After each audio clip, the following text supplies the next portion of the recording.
എന്നിട്ട് ഇവരെ പിടിച്ച് ഇവിടെ ഇരുത്തിയായി എങ്ങനാ സാറേ? ഓ ധൈര്യമായിട്ട് കൂട്ടിക്കൊണ്ടു പോകോളൂ. ഇന്ന് രാവിലെയാ ഞാൻ ഈ കാര്യം അറിഞ്ഞത്. രാത്രി ഞാൻ അറിഞ്ഞിരുന്നേ നിങ്ങൾ ഇവിടെ നിക്കില്ലായിരുന്നു.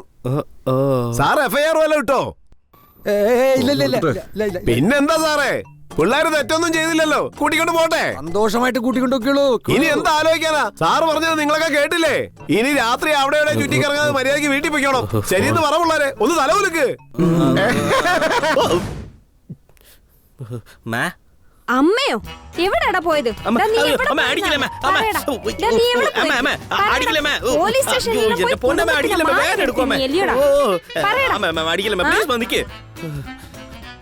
ആ പെണ്ണിനെ വഴക്ക് പറഞ്ഞ വിഷയം അമ്മയ്ക്ക് എങ്ങനെയും വന്നിരിക്കും. അത് വിട്. ഞാൻ സ്റ്റേഷനിൽ പോയ കാര്യം അമ്മയ്ക്ക് എങ്ങനെയാ? കൈയെടുക്കടാ. വിഷയം മാറ്റാതെ മര്യാദക്ക് പറഞ്ഞു. പോലീസ് സ്റ്റേഷനിൽ എന്തിനാ പോയത്? പറയടാ. ഓ നിർത്തമ്മ ഇതൊന്ന്. അമ്മ വിചാരിക്കുന്ന പോലെ ഒന്നുമല്ല. സ്റ്റേഷൻ ഇടിക്കാൻ പോകുമെന്ന് അവര് പറഞ്ഞു. അതല്ല